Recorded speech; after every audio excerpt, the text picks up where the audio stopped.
이제 어저께 우리가 했던 게 이제 변형에 대해서, 그죠? 색상을 보정하고, 그 다음에 변형하고, 이런 내용들을 했습니다. 여기 보시면, 원근감 지우기 1번이라고 하는 파일이 있습니다. 우리가 이제 이런 작업들을 참 많이 해요. 보시죠. 원근감이 있는, 건물이 있네요. 자, 한번 다 오픈해 보실까요? 파일을 이렇게 오픈해 놨습니다. 우리가 이제 여기다가 띄워놓고 봐야 될 게 뭐냐면 줄자입니다. 줄자. 뷰 메뉴에 보시면 룰러라고 하는 것이 있어요. 줄자인데 단축키는 컨트롤 R입니다. 줄자 나오는 거 보이시죠? 컨트롤 R 키를 누르셔도 되고 뷰 메뉴에서 룰러를 해제하시거나 체크하셔도 됩니다. 자, 한번 해보시죠. 자, 사용하는 방법은 이렇습니다. 여기 줄자 위에다가 마우스를 놓고 오른쪽 버튼을 눌러보세요. 그러면 단위가 바뀝니다. 픽셀, 인치, 센티미터, 밀리미터, 포인트 등 이렇게 단위를 바꿀 수 있습니다. 우리가 많이 사용하는 건 픽셀 단위라 픽셀로 많이 놓기도 하고요. 혹은 밀리미터로도 많이 사용합니다. 자, 한번 해보시죠. 자, 보시면은요, 자, 제가 이렇게 끄집어내 봤어요. 그 다음에 위치를 여기서부터 드래그를 합니다. 그러면 어떻게 되나요? 원점의 위치가 바뀌는 걸 확인할 수 있습니다. 드래그 해보세요. 여기서 수평으로 이동하면 수평이, 여기서 수직으로 이동하면 수직의 원점이 바뀌게 됩니다. 이렇게요. 얘는 안 바뀌네 또. 자, 이렇게 바뀌는 거 보이시나요? 수평의 값이, 그 다음에 수직의 값이 바뀌는 걸 확인할 수 있습니다. 또 하나, 드래그해서 이렇게 가운데로 놓으시면 이 가운데가 원점이 되는 걸 확인할 수 있어요. 그리고 여기를 두 번 더블 클릭하면 다시 초기화가 됩니다.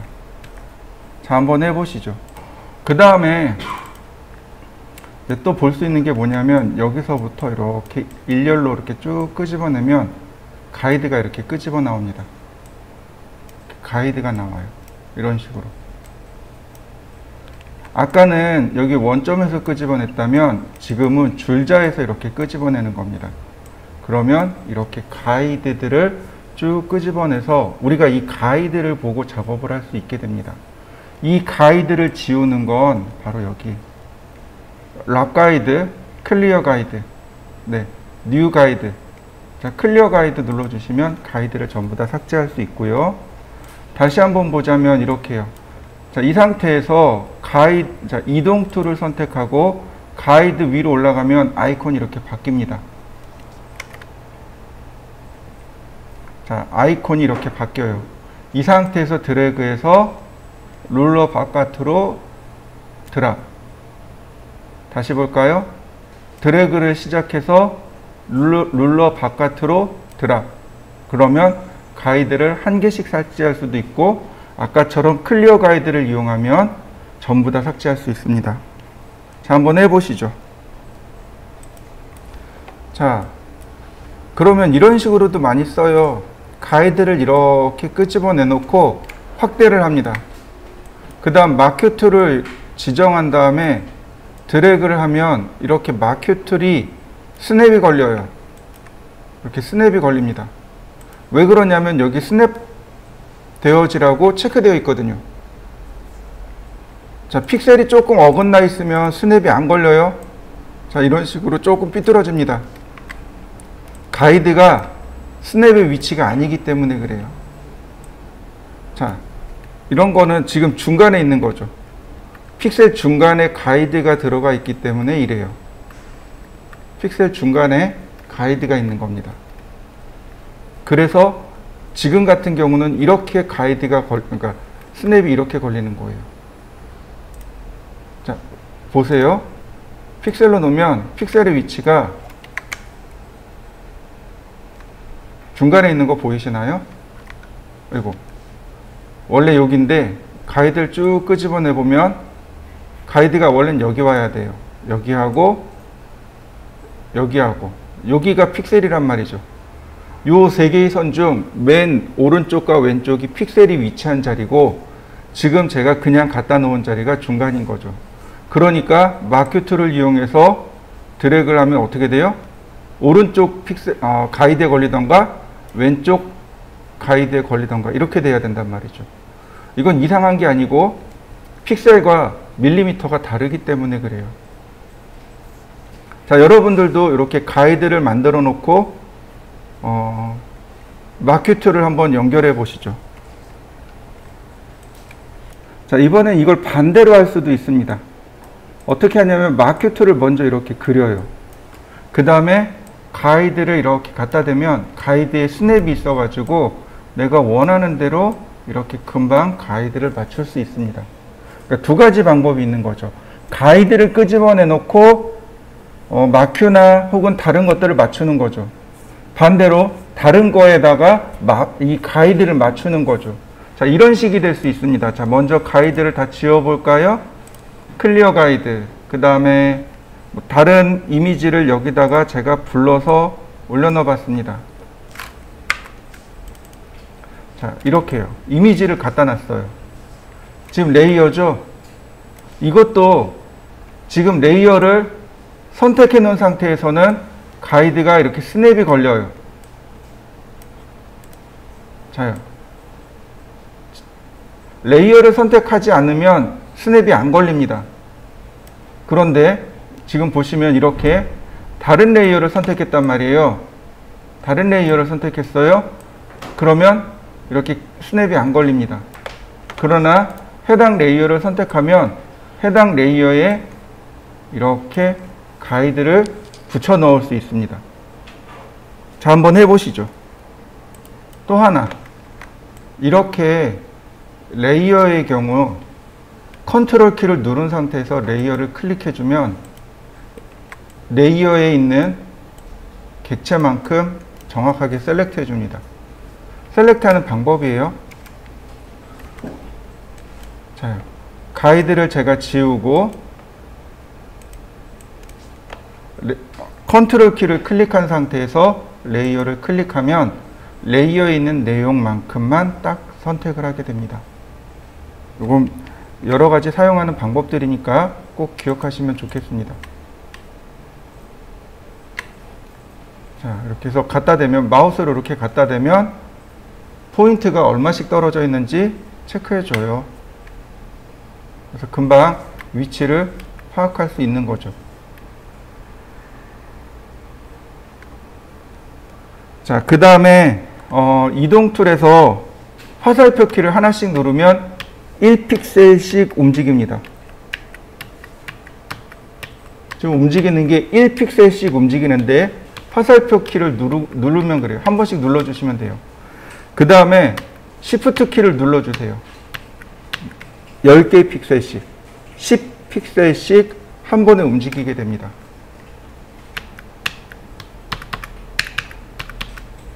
그 다음에 Alt 키를 눌러버리면, 아니구나. 네. Alt 키를 누르고 움직이면 이렇게 복제도 되고요.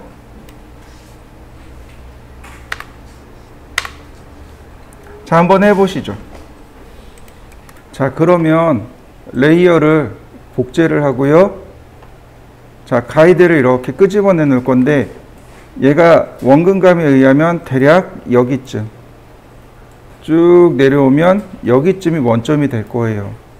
그러니까 이렇게 원점이 되는 자리에다가 각각 가이드를 이렇게 갖다 놓습니다.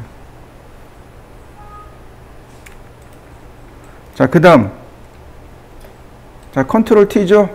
프리 트랜스폼.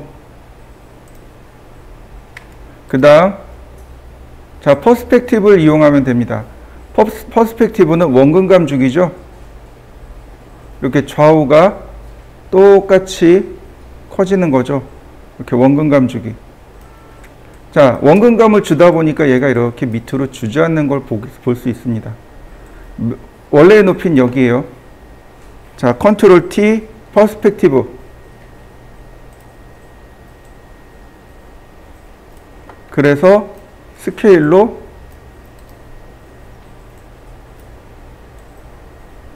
높이를 높여주면 어떤가요? 원근감이 사라졌나요? 네, 우리가 건물 작업할 때 혹은 배경 작업할 때 이런 작업들을 참 많이 합니다. 익스테리어 같은 것들도 마찬가지예요. 익스테리어 그 좁은 공간에서 사진을 찍다 보면 왜곡이 많이 들어가요. 그래서 그 왜곡을 없애주는 작업들을 종종 합니다. 자, 한번 해보시죠. 자, 이 상태에서 보면 이 왼쪽이 조금 덜 펴진 게 보일 거예요. 다시 컨트롤 T, 그 다음에 디스톨트. 자, 이렇게 조금씩 펼쳐주면, 네. 그러면 이렇게 위치를 조절할 수 있게 되는 거죠. 자, 이해되셨나요? 자, 마무리 지어 보시죠. 보시면 가이드를 이렇게 내려보세요. 그러면 자, 한쪽에만 맞춰 봅니다. 가이드를 이렇게 한쪽에다만 맞춰 놓으면 반대쪽이 어떻게 돼 있나요? 틀어진 거 보이시나요? 네, 이거 맞춰야 돼요. 자, 레이어를 하나 복제를 하고 그 다음 컨트롤 T. 자, 로테이트를 할 건데 로테이트의 중심이 바로 여기에요. 여기 포인트가 이렇게 존재합니다. 이런 포인트가 하나 존재해요. 얘를 어디다 갖다 놔요? 바로 여기. 바로 이 부분에다 갖다 놓는 거죠. 그러면 회전의 중심 위치가 정해지게 됩니다. 이렇게 회전의 위치가 여기가 중심이 돼서 이렇게 돌아가게 되는 거죠. 그래서 맞추는 겁니다.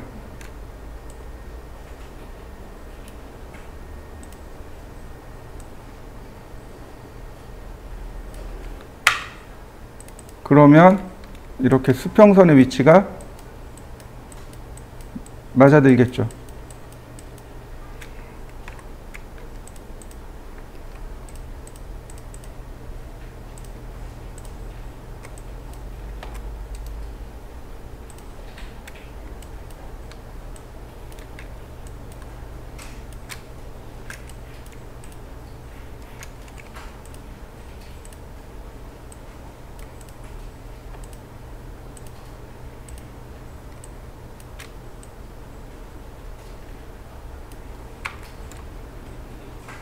자, 이렇게 놔야 비로소 수평선이 맞기 때문에 우리가 작업하는 데 있어서 문제가 되지 않습니다.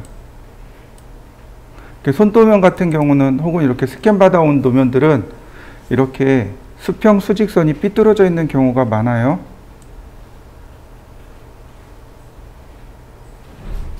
자, 이렇게요. 중심선이 여기는 또 틀어졌네요. 이렇게 삐뚤어진 경우가 많습니다. 자요. 여기는 중심선을 맞췄습니다. 이렇게 일직선으로 맞췄어요.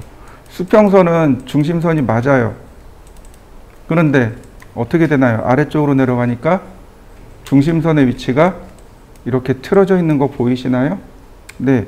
이런 거 맞춰야 되겠죠. 자, 가이드를 다시 한번 또 끄집어내 봅니다. 자, 여기는 맞췄어요. 근데 중심선이 삐뚤어졌어요. 이건 로테이트의 문제가 아닌 거죠. 자, 디스톨트.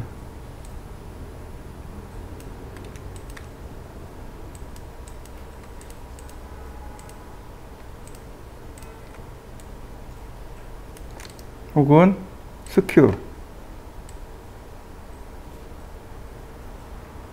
자, 이래야 수평과 수직이 맞아 떨어지는 거죠. 여기도 맞아 떨어졌고, 그 다음에 중심선도 네, 맞아 떨어졌고. 자, 그러면 이제 얘는 작업할 수 있는 기본이 된 거죠. 자, 레이어를 이용해서 작업하는데요. 제일 첫 번째는 벽면입니다. 단면벽이에요. 그래서 이 단면벽은 어떻게 처리하냐면 검정색으로 칠해버립니다. 단면벽은 검정색입니다. 이렇게 단면벽은 검정색으로 칠합니다. 이런 식으로. 그 다음에 스케일을 이용해서 늘려버리는 거예요.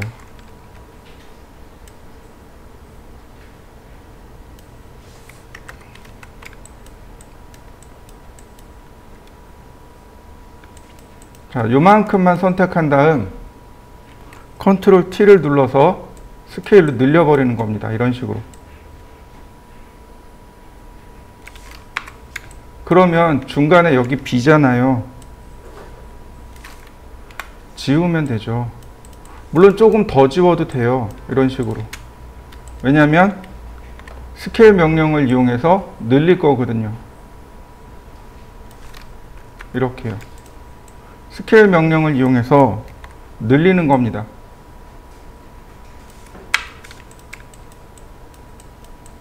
자, 여기도 마찬가지예요. 스케일을 이용해서 그냥 쭉 늘려버립니다.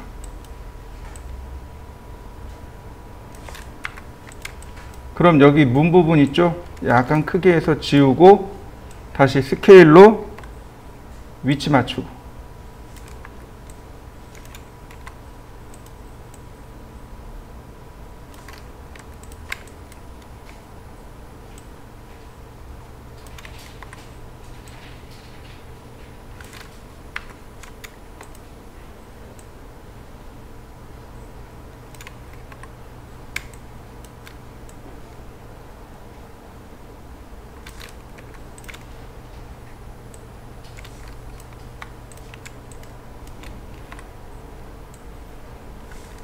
벽은 검정색으로 칠해 주시면 되겠고요.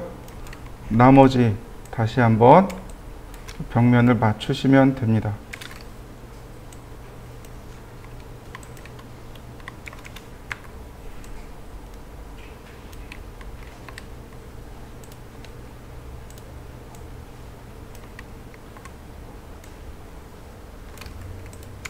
자, 그러면 벽체가 이렇게 색상이 싹 들어간 거 보이시나요? 이렇게 벽체만 들어갔죠. 이렇게 벽체는 단면을 색칠해 주시면 됩니다. 그리고 얘는 벽면. 그 다음에 똑같아요. 맨 위로 올려야 되겠죠. 그리고 다큰 혹은 멀티플리로 놓고, 그리고 똑같이 여기다가 차곡차곡 쌓아 놓으시는 겁니다. 어제 작업했던 내용과 동일하겠죠. 자, 예를 들어서 여기 싱크대를 채우고 싶어요.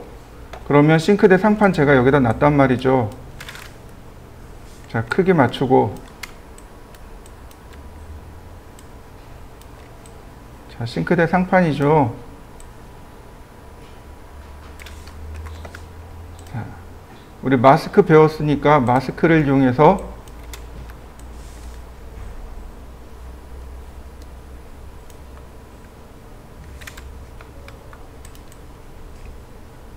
필요 없는 내용들 감춰주고요.